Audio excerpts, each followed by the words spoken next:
नमस्कार दोस्तों, स्वागत है आपका अपने YouTube channel RBN news Hindi में। तो दोस्तों हाजिर आपके लिए आज की राजस्थान की प्रमुख खबरों को लेकर। तो चलिए दोस्तों शुरू करते हैं। राजस्थान के नए सीएम का फैसला कल। भाजपा ने अपने विधायकों को जयपुर बुलाया। ऑब्जर्वर सबसे कर सकते हैं 1-to-1 चर्चा। जी हां दोस्तों, राजस्थान में मुख्यमंत्री के चयन को लेकर चल रही उठापटक कल यानी 12 दिसंबर को थम जाएगी। भाजपा ने सभी विधायकों को मंगलवार को सुबह 10:30 बजे बुलाया है। इस बैठक में शामिल होने के लिए ऑब्जर्वर राजनाथ सिंह मंगलवार सुबह आएंगे। वहीं सरोज पांडे और विनोद तावड़े आज रात तक जयपुर पहुंच जाएंगे। सूत्रों के मुताबिक भाजपा कार्यालय में सुबह 11 बजे विधायक दल की बैठक शुरू होगी। पहले विधायकों से 1-to-1 बातचीत हो सकती है। लंच के बाद औपचारिक रूप से सीएम के नाम का ऐलान हो सकता है। गोगामेडी के साथ शूटर्स ने अपने साथी को मारा। हत्या से 1 घंटे पहले मिला था टास्क। खुद के मोबाइल से कराई थी गैंगस्टर से बात। जी हां दोस्तों, श्री राष्ट्रीय राजपूत करनी सेना के अध्यक्ष सुखदेव सिंह गोगामेडी की हत्या करने वाले दोनों शूटर नितिन फौजी रोहित राठौड़ अपने साथी नवीन शेखावत की हत्या करने के मामले में चौंकाने वाला खुलासा किया है। गैंगस्टर वीरेंद्र चारण, संपत नेहरा, रोहित गोदारा के लिए नवीन काफी समय से काम कर रहा था। वह काम के बदले पैसे ज्यादा लेने लगा था। वह उन्हें पकड़वाने की धमकी तक देता था।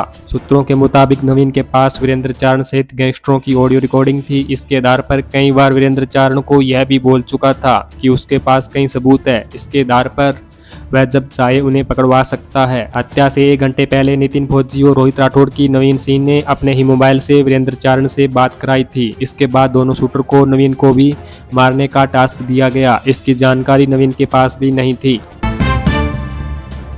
जयपुर में सीजन की सबसे सर्द रात रही। माउंट आबू में पारा 0 डिग्री सेल्सियस पर पहुंचा। 10 से ज्यादा शहरों में तापमान सिंगल डिजिट में। जी हां दोस्तों, राजस्थान में सर्दी तेज होने लगी है। जयपुर, जोधपुर, कोटा, चूरू समेत कई शहरों का मिनिमम तापमान 1 से 2 डिग्री सेल्सियस तक नीचे आ गया। इन शहरों में आज सीजन का सबसे कम तापमान दर्ज हुआ। हिल स्टेशन माउंट आबू में फिर से तापमान गिरकर 0 पर चला गया। मौसम विशेषज्ञों का अनुमान है कि अगले कुछ दिनों तक सर्दी इसी तरह बनी रहेगी। माउंट आबू में इसी महीने ये चौथी बार तापमान जमाव बिंदु या उससे नीचे गया है। तेज सर्दी के कारण यहाँ पर्यटकों की संख्या में इजाफा होने लगा है। हिल स्टेशन के अलावा शेखावाटी में भी सर्दी तेज रही। जयपुर में न्यूनतम तापमान 6.4 डिग्री, पिलानी में 7 और सीकर में 5.5 डिग्री सेल्सियस दर्ज हुआ। सीकर के फतेहपुर में तापमान 4.5 डिग्री सेल्सियस दर्ज हुआ। इधर बारा में न्यूनतम तापमान 8.9 से गिरकर 2.5 पर पहुंच गया, तो यहाँ सीजन का सबसे कम तापमान रहा। राज्य में आज 10 से ज्यादा शहरों में न्यूनतम तापमान सिंगल डिजिट में रहा। राजधानी जयपुर में बीती रात सीजन की सबसे सर्द रात रही। न्यूनतम तापमान 10.7 डिग्री सेल्सियस तक गिर गया, जो इस सीजन का सबसे कम तापमान रहा। हालांकि 2 से 4 दिन से लगातार तेज धूप के कारण लोगों को सर्दी से राहत मिल रही है। जोधपुर से भोपाल जा रहे हैं तो सावधान, इन दिनों बंद रहेगा जोधपुर भोपाल जोधपुर एक्सप्रेस का संचालन। जी हां दोस्तों, गोविंदी मारवाड़ फुलेरा रेल मार्ग पर रेल दोहरीकरण कार्य प्रगति पर होने के कारण 10 से 28 दिसंबर तक जोधपुर भोपाल जोधपुर एक्सप्रेस के 18 फेरे रद्द कर दिए गए हैं। उत्तर पश्चिमी रेलवे के सीनियर DCM विकास खेड़ा ने जानकारी साझा करते हुए बताया कि जोधपुर मंडल के डेगाना फुलेरा रेल मार्ग पर गोविंदी मारवाड़ फुलेरा रेलवे स्टेशनों के बीच रेल दोहरीकरण के तहत प्री नॉन व नॉन इंटरलॉकिंग कार्य व फुलेरा जंक्शन में यार्ड रिमॉडलिंग का कार्य किया जाना है। रिपोर्ट के मुताबिक नॉन इंटरलॉकिंग कार्य के लिए मेगा ब्लॉक लेने से जोधपुर जयपुर मार्ग पर 6 जोड़ी ट्रेनों का संचालन 11 से 28 दिसंबर तक प्रभावित रहेगा और इस अवधि के दौरान जोधपुर और बीकानेर से चलने वाली 6 जोड़ी ट्रेनें पूर्ण रूप से कैंसिल रहेगी, जबकि 4 जोड़ी ट्रेनों को बदले मार्ग में चलाया जाएगा। रेलवे के अधिकारियों ने बताया कि डेगाना फुलेरा रेलखंड व फुलेरा गोविंद जी मारवाड़ रेलवे स्टेशनों के बीच में रेलवे दोहरीकरण के तहत प्री नॉन व नॉन इंटरलॉकिंग के चलते यह निर्णय लिया गया है।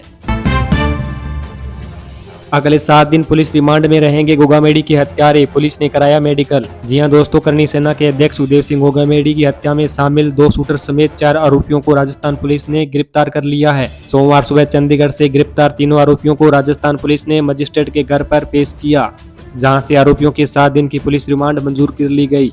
इससे 1 दिन पहले हत्याकांड में शामिल सहयोगी रामवीर की 8 दिन की रिमांड कोर्ट ने मंजूर की थी। जज के सामने पेशी के बाद राजस्थान पुलिस के अधिकारी कड़ी सुरक्षा के बीच सुखदेव सिंह गोगामेडी हत्याकांड के आरोपियों को जयपुर के SMS हॉस्पिटल लेकर पहुंची, जहां मेडिकल जूरिस्ट डिपार्टमेंट में सभी का मेडिकल कराया गया। हालांकि आरोपियों के मेडिकल के दौरान बाहर आम मरीज परेशान होते रहे। इस दौरान अस्पताल को चारों ओर से पुलिसकर्मियों ने घेर लिया था। सुरक्षा के कड़े इंतजाम के चलते आम मरीजों को इमरजेंसी के बाहर रुककर ही इंतजार करना पड़ा।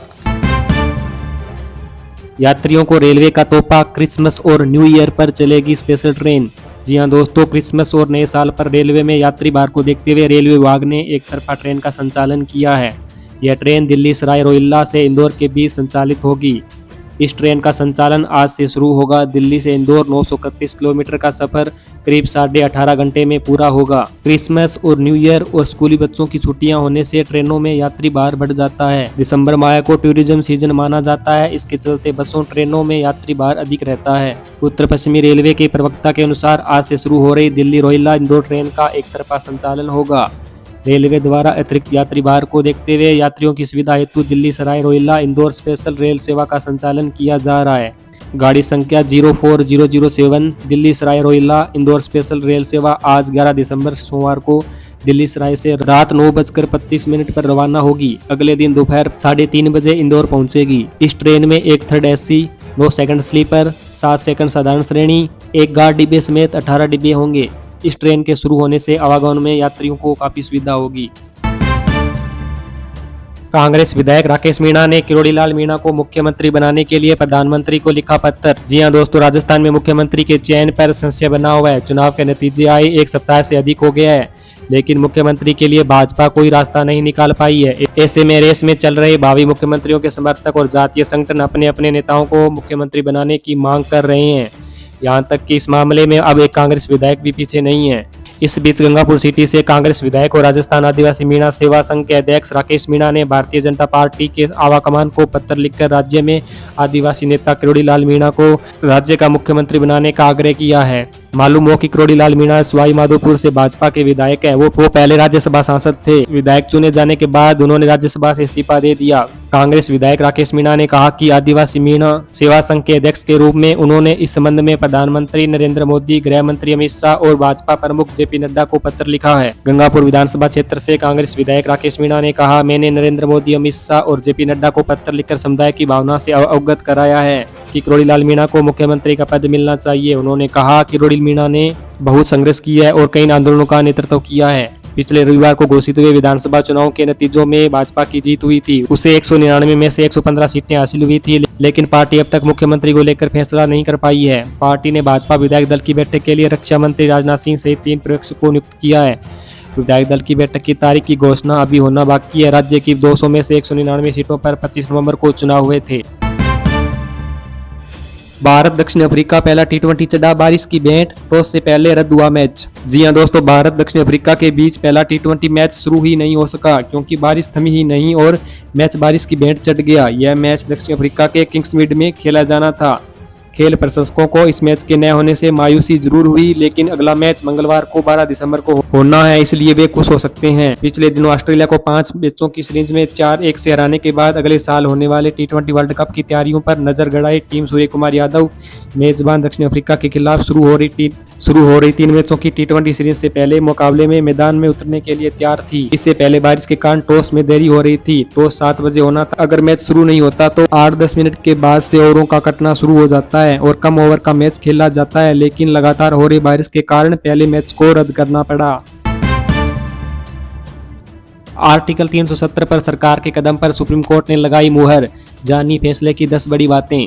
जी हां दोस्तों, जम्मू कश्मीर से धारा 370 को हटाने के केंद्र के फैसले के खिलाफ सुप्रीम कोर्ट में कुल 22 याचिकाओं पर आज सुप्रीम कोर्ट ने अपना फैसला सुना दिया है। चीफ जस्टिस DY चंद्रचूड़ की संवैधानिक पीठ ने अपना फैसला एक मत से सुनाया। बता दें कि केंद्र सरकार ने 5 अगस्त 2019 को राष्ट्रपति के आदेश के बाद समाप्त कर दिया था। आइए जानते हैं कि फैसले की सबसे 10 बड़ी बातें। नंबर 1, चीफ जस्टिस की अगुवाई वाली संवैधानिक बेंच ने कहा कि आर्टिकल 370 एक अस्थायी प्रावधान था और उसके हटाने का केंद्र के पास अधिकार है।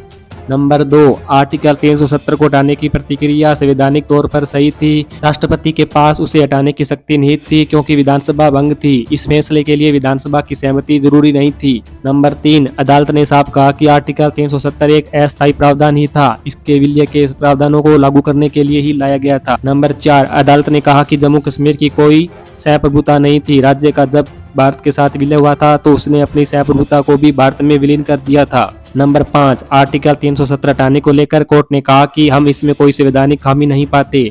इतने सालों के बाद इस फैसलों की वैधता पर बात करना मुनासिब नहीं है। नंबर 6, अदालत ने उन सवालों का भी जवाब दिया है जिनमें राष्ट्रपति की अधिसूचना पर फैसले लेने को गलत बताया गया था। कोर्ट ने कहा कि विधानसभा भंग होने पर राज्यपाल के जरिए राष्ट्रपति शासन करता है, ऐसे में वही फैसला लेने का अधिकारी होता है।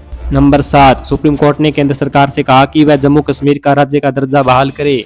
इससे पहले सुनवाई के दौरान केंद्र सरकार ने कहा था कि उचित समय पर इस बारे में फैसला लिया जाएगा। यही बात होम मिनिस्टर अमित शाह संसद में भी दोहरा चुके हैं। नंबर 8, चुनाव आयोग को सुप्रीम कोर्ट ने आदेश दिया है कि 30 सितंबर 2024 तक विधानसभा चुनाव कराए लिए जाएं।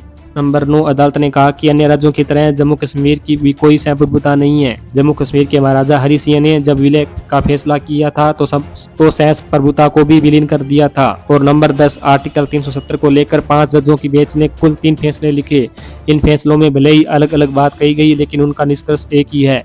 और दोस्तों, पीएम नरेंद्र मोदी ने अनुच्छेद 370 को लेकर सुप्रीम कोर्ट के फैसले पर खुशी जताई है। नया जम्मू कश्मीर का स्लोगन देते हुए उन्होंने सोशल मीडिया पर लिखा, अनुच्छेद 370 को निरस्त करने पर आज सुप्रीम कोर्ट का फैसला ऐतिहासिक है और 5 अगस्त 2019 को भारत की संसद द्वारा लिए गए फैसले को संवैधानिक रूप से बरकरार रखा है। यह जम्मू कश्मीर और लद्दाख में हमारी बहनों और भाइयों के लिए आशा, प्रगति और एकता की एक शानदार घोषणा है। न्यायालय ने अपने गहन ज्ञान से एकता के मूल सार को मजबूत किया, जैसे हम भारतीय होने के नाते बाकी सबसे ऊपर मानते हैं। तो दोस्तों, आज के समाचारों में बस इतना ही। फिर मिलते हैं एक नई वीडियो के साथ। तब तक के लिए Jai Hind, Jai Bharat. Love you all, take care guys.